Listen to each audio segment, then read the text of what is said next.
Welcome into the Toby Foreman Show, and we're glad you're joining us here whenever you might be listening in. We got a great game up for you. Friday night as the Shoemaker Gray Wolves are taking on the Chaparral Bobcats. And before we talk about that, Toby, let's go back to last week. You took the trip, that long bus trip on the nice Greyhounds. Yeah, we did. We had a couple charter buses, and that's about a 3-hour drive. But we ended up coming out of that thing successful, and that's the first time that's ever happened here in our school's history, because that's not an easy trip, and those guys have been in the playoffs about a million years in a row. So, a lot of times when you get down there and the tradition's there and their band's on our side and their stadium is full of orange, your kids for the first time really get in a hostile environment. And so, but I think we responded well. I mean, they jumped out on us early. We fumbled a mesh between the running back and quarterback. They scooped and scored for about 60 out, and then we scored on our next, I think, 5 possessions or 4 possessions. And so, but we ended the game taking a knee inside the 15-yard line. So, we got out of there pretty healthy, and we're really excited to be 1-0 with an opportunity to take on the Chaparral Bobcats. And we talked about Wednesday night show how you saw a different quarterback that you had seen on tape, and so you had to make an adjustment immediately defensively.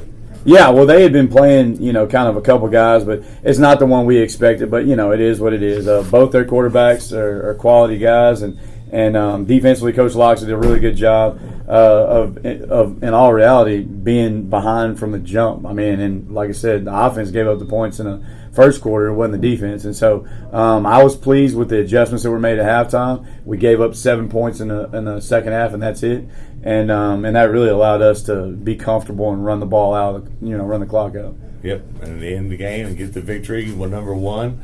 Now it's time to look at the Chaparral Bobcats. Before that, though, great turnout by your players coming out to Raising Cane's on Wednesday night for the fundraiser, and all the folks that showed up out there. It's great support from the Gray Wolf community. Big thank you to you for coming out and doing all that. Yeah, our kids are excited about last night, and our Booster Club's done a good job. Overall, our Booster Club's done a great job this year. We've had some good Booster Clubs in the past, and this year just seems like we got more participation, and that's what we're looking for. Alicia Logan's our president, and she's done a really, really fine job, and we're excited about that. She's got two kids in the program, and so we'll probably have her around for a while. That's always good. Well, let's talk a little bit about those Chaparral Bobcats and that different offense that they run. I tell you, the first possession the other night against Harker Heights looked really good. They moved the ball down the field, turned it over. After that, turnovers is what killed them in that ball game. Really, it was. Otherwise, they played pretty well. Yeah, better than last year's team. They looked a lot. I'll say they looked 500 times better than they did last year. I mean, they look really, really smooth with this offense. I've said this, for a week now. Coach Hare's done a great job of installing that. Because it's not easy to install in a short amount of time, and they look really smooth with it. And their team goes as their offense goes, because they can keep you off the field and pick up first downs and pick up fourth downs, and they just have the ability to do those things that can make the game pace be different than what it is most normal weeks because of the offense they run. And this week a lot on scout team we have what's called no ball option, no ball assignments, no ball scout team, where the kids get used to practicing and reading their keys and not looking for the football. Because if you play against an offense like that and you're looking for the football, you're going to get beat. They're going to score because you can't find the ball. There's a play in their scrimmage that we've seen. We rewinded about 50 times. We still don't know where the ball is. We don't even know if there was a ball. But so our philosophy is, we practice without going up against a team that has a ball. We just tackle everybody. And so if you're tackling all the options, somebody's got to have it, and somebody's going to get stopped. Yeah, it's kind of hide the ball, huh? That's exactly what it sounds is. Like keep some of away. The 6-man football games I did back in the day. Keep away, brother. Keep away. But Coach Hare does a great job. He did a great job at Lago Vista. He did a great job at Salado running this offense, and now he's got it rolling at Shep. Yeah, second year, so give him a little bit of time. And defensively, they're pretty good. They're pretty quick. Defensively, they've improved as well. It's just, they're in a 4-down, and they play man coverage on the back end. Their front is number 11. Jaden Cupid is one of their best players. He's one of the best defensive ends we'll face all year. He's active. He makes a lot of tackles.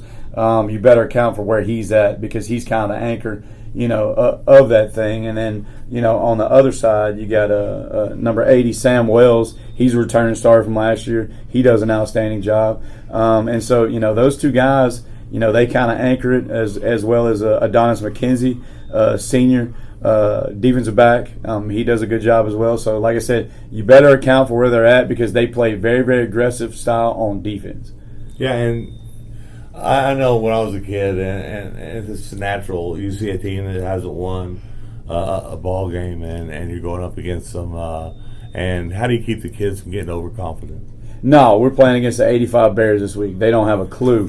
That's what I told them all year, or that's what I told them all week. I said, this is the 1985 Bears, and Walter Payton may trot out there, and Mike Singletary. So we are prepared, for this matchup. We prepared all week. We've had on defense, we've had a really good week of practice. Offensively, we had a lull on Tuesday, but that was rectified. And so the kids are excited about the first of all, we've traveled to Waco to play Midway in a scrimmage. We've traveled to San Angelo to take on Central, and so now we're ready to play in Killeen ISD, and we're excited about that. Yeah, it's not too far to go. No, 20 minutes is better than 3 hours or an hour and 15 minutes. Oh yeah, and you can expect a good crowd out there too, a good home crowd for you. Yeah, we'll be on the visitor side, but there'll be a big crowd. Chaparral, they'll pack it out, and our fans will be there, and so like I said, it's going to be a good atmosphere, and we're looking forward to it. Come out pretty healthy going in this week? We did. We had a couple people banged up, but most everybody will suit for this game, and so like I said, no excuses.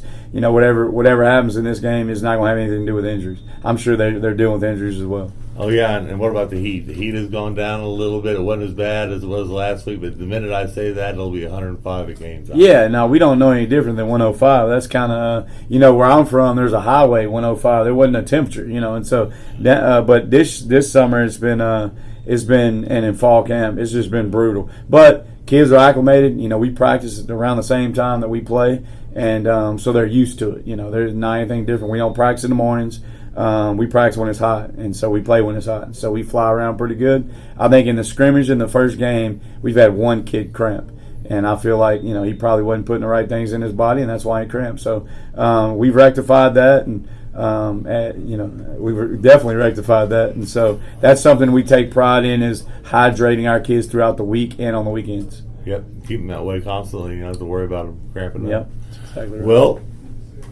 I don't have anything else to ask you, but what are you going to tell those kids in the pregame, baby? Well, what I'm going to tell them is the offense they run, we must be successful on first down.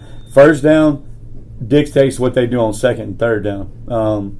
Also, don't go to sleep, because they'll run the ball, 20 straight times, and the 21st time, they'll run a bootleg and throw the ball to a guy that's railing or running a post or a corner that's going to be wide open. So we've got to, be alert, and we've got to make big plays on first downs. We can't allow them to have second and short, second and medium. It's got to be second and long, third and long, at least third and medium. That way, they're out of their comfort zone. Make them throw the ball. That's what our goal is, and I think their quarterback Joel Seacrest does a good job. But we're going to find out. We're going to find out how good he is if we can make him throw it and beat us that way.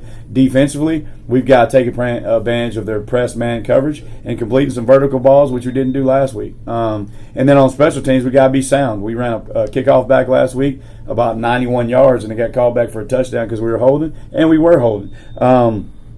We punted the ball pretty good last week, the one time we punted, but we didn't cover the punts very good. So we got to do a better job of that.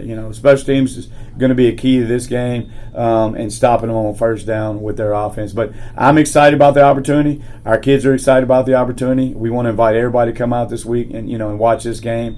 And I'm going to end it with this, Dan. As always, go Gray Wolves. You're watching I-14 Sports Network.